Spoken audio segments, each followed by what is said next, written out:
காரைக்காலில் உள்ள கடற்கரை தங்கும் விடுதிகளில் சுமார் 16 மணி நேரத்திற்கும் மேலாக லஞ்ச ஒழிப்பு மற்றும் குற்ற தடுப்பு பிரிவு அதிகாரிகள் சோதனை மேற்கொண்டு வருகின்றனர். இதுகுறித்த கூடுதல் விவரங்களை செய்தியாளர் முருகவேல் வழங்க கேட்கலாம். வணக்கம் முருகவேல். லஞ்ச ஒழிப்பு துறையினரின் இந்த சோதனை எந்த கட்டத்தை எட்டியிருக்கிறது? சோதனையில் ஏதேனும் முக்கிய ஆவணங்கள் கைப்பற்றப்பட்டிருக்கிறதா? முழு விவரம். கனகதாரா, புதுச்சேரி மாநில பொதுப்பணித்துறை தலைமை பொறியாளர் தீனதயாளன் காரைக்கால் மாவட்டத்திற்கு நேற்று காலை வருகை தந்தார். அப்பொழுது பொதுப்பணித்துறையின் மூலம் பல்வேறு அரசு பணிகளை ஆய்வு செய்தார்.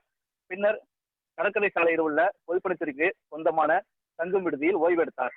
அப்பொழுது மதியம் திடீரென சிபிஐ லஞ்ச ஒழிப்பு மற்றும் குற்றத்தடுப்பு பிரிவு அதிகாரிகள் தங்கும் விடுதிக்கு சென்று புதுச்சேரி மாநில பொதுப்பணித்துறை தலைமை பொறியாளர் தீனதயாளன் மற்றும் பொதுப்பணித்துறை அதிகாரிகளை சுற்றி வளைத்து விசாரணை தொடங்கினர்.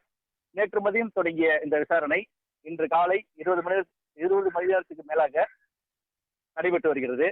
மேலும் புதுச்சேரியில் உள்ள புதுவை பொதுப்பணித்துறை தலைமை பொறியாளர் தீனதயாளன் வீடு, காரைக்கால் பகுதியைச் சேர்ந்த பொதுப்பணித்துறை அதிகாரிகள் வீடுகள் மற்றும் அவர்களுக்கு சொந்தமான இடங்களில் பல மணி நேரமாக அதிகாரிகள் அதிரடி சோதனை மேற்கொண்டனர்.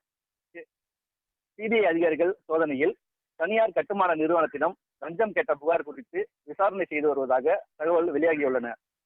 புதுச்சேரி மாநிலத்தை சேர்ந்த பொதுப்பணித்துறை தலைமை பொறியாளர் மற்றும் அதிகாரிகளிடம் சிபிஐ அதிகாரிகள் 20 மணி நேரத்துக்கு மேலாக விசாரணை மற்றும் அதிகாரிகள் வீட்டில் சோதனை மேற்கொள்ளப்பட்டு வரும் சம்பவம் பெரும் புதுச்சேரி மாநிலம் முழுவதும் பரபரப்பை ஏற்படுத்தியுள்ளது.